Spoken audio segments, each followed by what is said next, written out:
The one thing that I do not like about the snow anymore is I have to keep on wearing boots, because if I just wear normal shoes, my feet get freezing and wet. And number two, I haven't skated like in 2 weeks, and I'm purely over it. And I just want to go have a good session and film some tricks and get back on rolling on a piece of wood that makes me happy. When I tell you, for the culture! Lunch. Muffin. I'm eating muff for lunch. A muffin for lunch.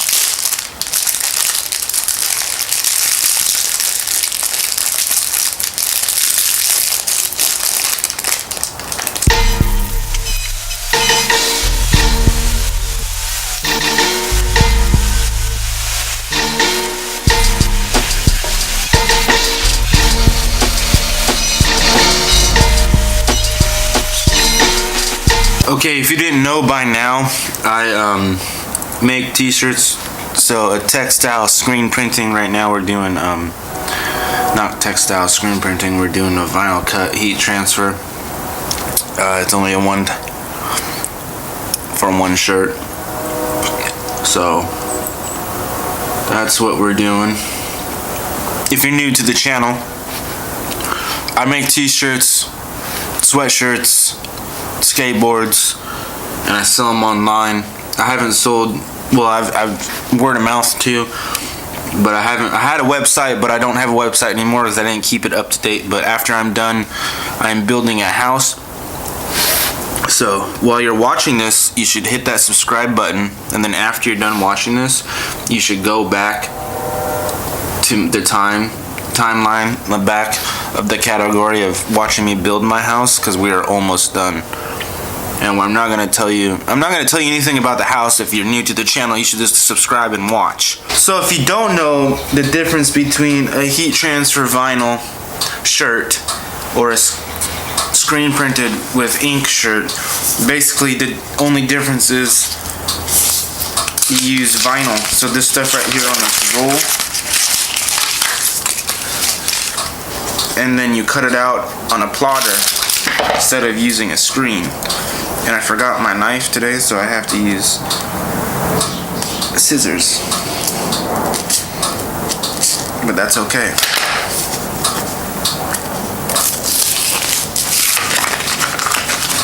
I always thought there was 2 on a roll, but there's only 1 on a roll. Damn. I used to buy this stuff in humongous big rolls, and it was like 100 foot by 12, 15 inches wide, or like 100 foot by 12 inches wide, 100 foot by, 15 inches wide. And then the difference between, like, you can tell when you do the cut, you always want to cut on the back side, because the back side is always dull. I don't know if you can see that.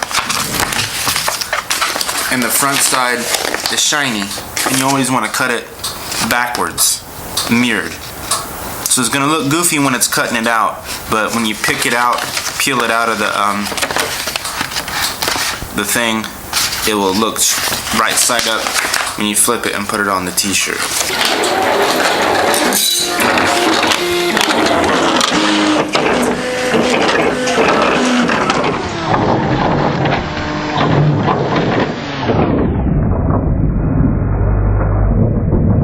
So basically, you just do it on your computer, cut it out with a vinyl cutter machine or vinyl plotter, whatever you want to call it, and then you go over here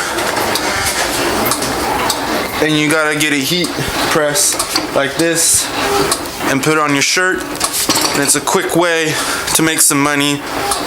If you're an artist, you can put your artwork on the shirt or whatever, I like doing it, so this is why I do it. It's really not a job for me. It's really just enjoyment, and I like doing it. And I get paid for doing it. And the only thing that I don't like about it being on like a roll is because it rolls up, and then sometimes it gets stuck in the rollers as it's rolling. It like will suck it in there, and it's really inconvenient because then I'd have to start all over, and that's just then it starts getting into a big headache. But this one is, praise God, it is working first try.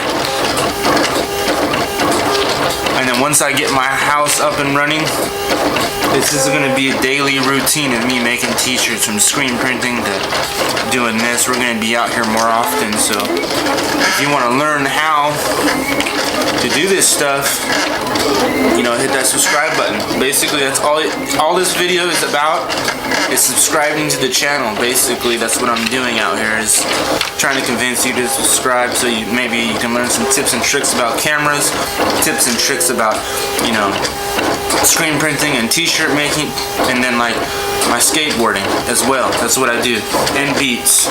Basically, this is my life. Trying to make my life, monetize my life. And I always do a double cut, so it takes a little bit longer than it's supposed to, but I always double cut my vinyl just in case. This is the safety precaution thing, and I always do a test cut, so it does a little triangle cut in the corner so I know everything is level, everything is straight, and we're all done. I have almost cut my fingers off on this thing. You gotta be very, very, very, very careful. Because I used to make big like stickers on, I used to make stickers, I should get back into it, but I used to make a bunch of different designs on one sheet, so it'd be filled up with hundreds and hundreds of stickers, and I would just be in here cutting, and one time I had it lined up, and I had my finger, and it barely touched the tip. That's what she said. So you gotta cut it off on this line right here.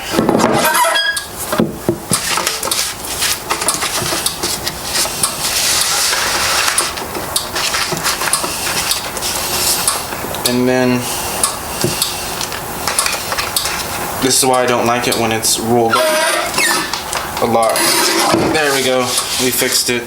Because when it's rolled up a whole bunch, it does this, and it's just frustrating sometimes. They should just put it in a package, single, like 2 or 3 sheets. Put it in a package, so it's not so, you know, hard to work with.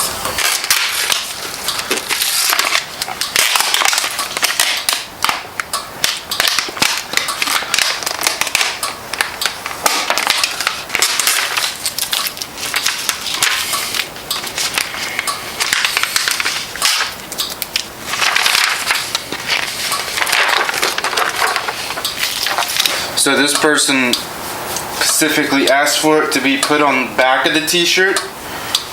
So that's what I'm doing, and the way I do it. Everybody does it differently, but I just hold it.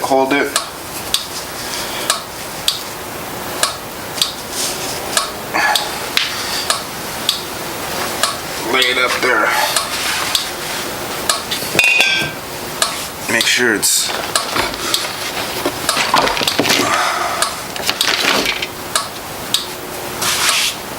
pretty even.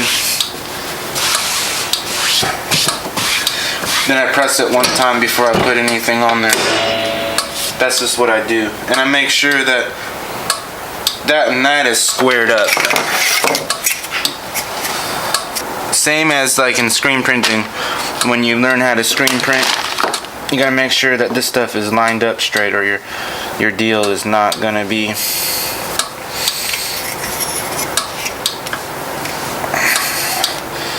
So we got about 4.5. Pull it tight, 4.5.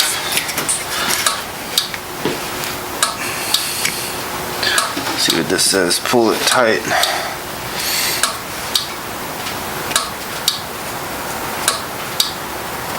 Four and a half.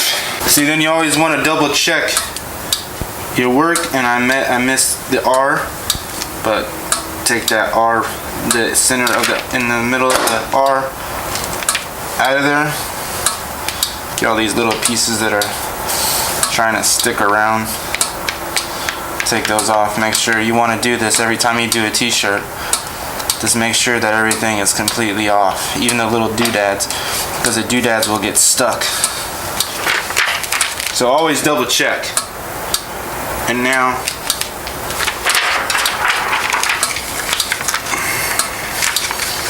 Make sure that this is lined up straight. You can use a Teflon sheet or you can use construction paper, whichever one that you have. And then we hit it down 15 seconds.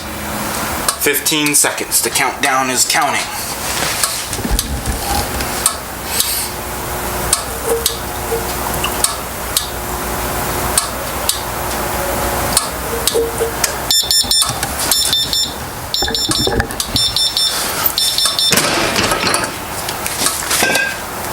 And then it's a hot peel. Peel that right off. And get this done. And then I always do it again. Just because that's the way I like to do things. Just double check everything, double print. You don't want to double print, but you want to I always double heat it. That's just me, and that's just what I do. You can do it for 15 and leave it off, but I do it for another 15. You could put it on there 15 plus 15. I can't do math right now. But there you go. That is done. I ran into something cool today, or the other day. I called my grandma. Well, I was trying to get a hold of my grandpa, but talked to my grandma instead of my grandpa about a film camera that I knew that they had laying around, because a while back he gave me what kind of lens was it? It was like a telephoto lens, but it didn't fit my camera that you guys are on now. I thought, you know, he didn't know, he just gave it to me.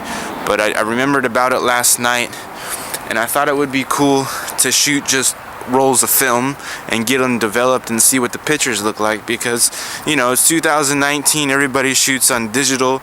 I don't know that too many people that shoot just on regular old, you know, film cameras, and I think it will help my craft to dial in the settings on everything, digital and manual, because on regular old film cameras it's like everything is manual. You don't have no buttons, so you actually have to twist and turn and touch knobs and make sure the f-stop is at the right f-stop, and it's not like you dial it in your settings. You actually have to rotate the knob to get the right f-stop, to make sure the shutter's the right way and everything. Just like how I made beats, I learned how to make beats on an old MPC 2000, and now I make beats on a MPC Studio. It's basically a digital version of the MPC 2000, but it makes you dial in your craft even better. So we'll get some shots of this thing so you guys can see what it looks like.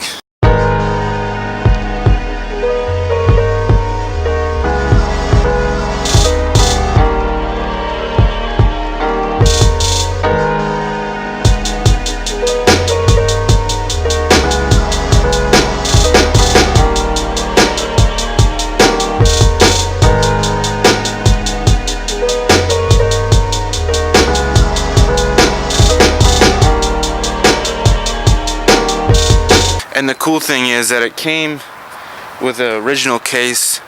That's all original, even the glass, the lens, the glass, the case. It seems to be all their original and nothing aftermarket on there. And I looked it up when I didn't know how to open it at first. So, Googled search YouTube video on how to open it up. Then I Googled search on how much it's worth. When they're cleaned up, looking pretty nice, in like good condition, that's a $900 camera right there. I want to say thank you for subscribing. Thank you for liking. We're out here, like I said, 3 days a week videos. Stay tuned for maybe 5 days a week with some beats. Thank you. Which one is your best qualified? How old are you? Just kidding. 12 and a half. I'm 5. 2 and 3 quarters. Any elected candidates would be in this room. 89. What? Nobody did anything. Right, and I'm sure you would lie to us. Look, guys, it's just Keep it casual. Let's get on a higher level. Keep it casual. Let's get